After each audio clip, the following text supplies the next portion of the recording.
Hi, 2026 CFA Program Comprehensive Details. Here we're going to be talking about 5 things. What is the CFA program and who should pursue it? Then we're going to be talking about the eligibility, then the CFA exam fees, what is the exam structure, and the Fintrainers philosophy of how to prep and what we offer. Okay, what's the CFA program and who should pursue it? CFA program is the gold standard in finance globally. Wherever you go, the number one designation in finance is CFA, the Chartered Financial Analyst Program. It's given by the CFA Institute, which is in the US. So, this is a US based organization that's giving it, but it is globally recognized. Whether you are in Asia, you're in India, you're in Europe, you're in North America, you're in South America, in Oceania, it doesn't matter. 160 plus chapters globally. So wherever you go, you're going to find a CFA charter holder or a CFA society practitioner who might help you when you get there. So generally, CFAs work as equity research analysts, credit research analysts. They might manage a portfolio in a traditional fund, so equity funds, fixed income funds, or alternative funds like hedge funds, venture capital, private equity. Those are the typical roles that you see a CFA charter holder performing post the CFA charter.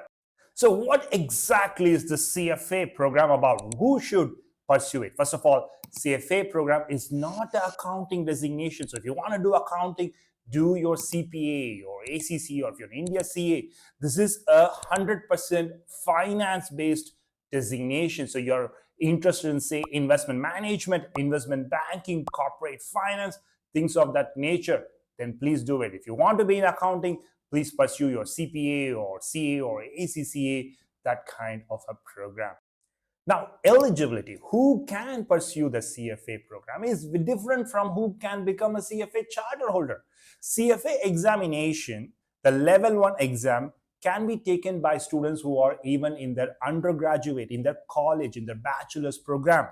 So what the CFA Institute says is that you can sit for the CFA level 1 exam if you are within 23 months of graduation. So if it is a 3-year bachelor's program, that means it's in your second year. If it's a 4 years bachelor's program, that means it's in your third year. So most students in India, let's say you're pursuing a BCom, BBA, things like that, then you can sit in the second year, usually the August window, the August examination in your second year of your bachelor's. That's when you are eligible to sit for the exam. When it comes to your level 2 exam, you can sit for this within 11 months of graduation, which means it's in the final year of your undergrad program. So that means third year if you're pursuing a BCom or a BB, or a fourth year if you're pursuing a engineering degree like a BE or a BTech. For level 3, you need to be a graduate. So you must have finished your bachelor's degree, then you can sit for your level 3 exam, because CFA is considered equivalent to a master's in finance program. So you need to have finished your bachelor's degree to sit for the final examination. So as I said, this is the eligibility for sitting for the examinations. Now, to become a charter holder, not only you should have cleared all 3 levels, you should also show 4,000 hours of professional work experience related to finance. And this experience can be gained prior to your exams, during your CFA exams, or after your exams. There's no window where you have to finish this professional experience. You can do it any point in time.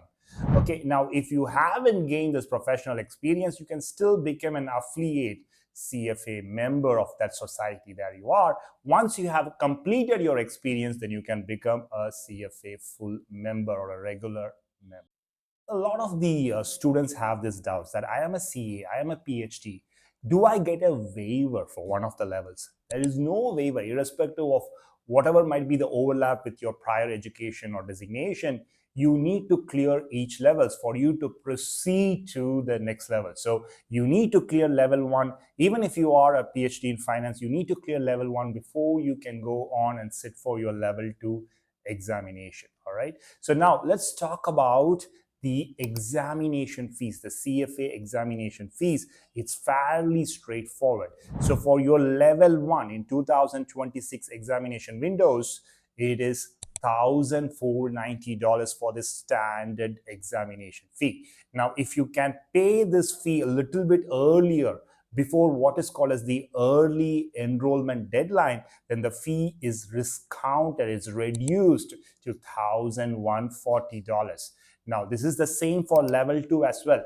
For level 3, it's $100 more. That is, both the standard and the early exam fee is $100 more. So it becomes $1,590 for the standard fee, and it is $1,240 for the early enrollment fee. This is a fee you pay directly to the CFA Institute. It's paid in dollars, and if you are in a country like India, you need to also pay additional GST on top of that. Okay, now let's talk about the exam windows and the exam format. Level 1 is given 4 times a year. So it's given in February, May, August, and November. And level 2 is given 3 times a year. It's given in May, August, and November. And level 3 is given in February and August. So August is the one window where all 3 levels are available to you. Now, when it comes to the exam format, level 1 is completely multiple choice questions. There are 2 sessions in which you take 90 questions session 1, 90 questions sessions 2. So in together, 180 questions MCQ, no negative marking, right? It is mostly a kind of a memorization and a slight application oriented questions, right? So it's the easiest in my mind compared to the other levels. Level 2 is a vignette based or an item set based. So what we have here is more application oriented question. It's still multiple choice, but it is like a data that they give for multiple pages, and then they ask 4 questions from that data. So they have 44 questions in session 1 and 44 questions in session 2, a total of 88 questions. So for level 3, you not only have the application, but you also have to create. That is this constructor response section or the essay section, and also you have the usual MCQ section. So if you unfortunately fail an exam in one of the windows, you can only take it one more time in that year. So 2 times in a year, and in your lifetime, you can only sit for a level a maximum of 6 times beyond which you unfortunately can't continue in the CFA program. But this is too pessimistic, right? So what we think is you need to clear in the first attempt. You really have to think of that as your plan A and plan B, because not only it saves you money, but it also saves you time. So that's why our philosophy we'll talk about later is to first prep, and once you're ready to register for the examination. So in this section, I want to talk about what is our philosophy in a bit more detail, how to prep, how to go about it, and what is it that we offer, right? So CFA examination is not about rote memorization, it's about application as you particularly go up your CFA levels. So we want the students to really get the conceptual understanding. So our classes are primarily for that purpose. So you attend my class, you see me teach, you attend either in person, online, or watch the recorded video. I want you to get that conceptual clarity.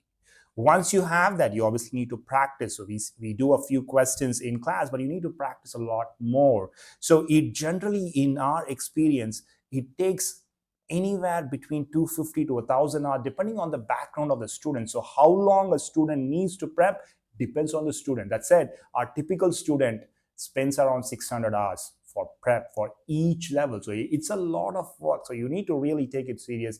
And generally, we see 6 months as the typical prep time. But that said, some students take more than that. So it can be up to 12 months, particularly if you're starting your prep in the first year of your college.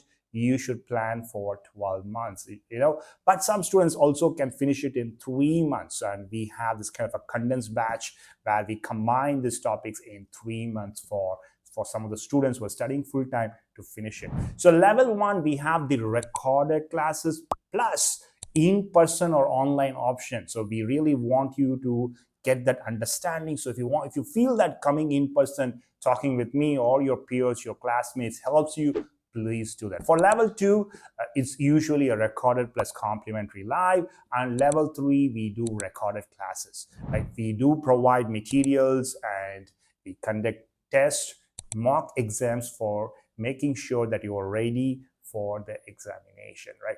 Again, study well, enjoy it, and then once you're ready, register for the exam. And I wish you all the very best in your CFA program. Hopefully, I answered some of your questions and it gives you a little bit more clarity about the CFA program.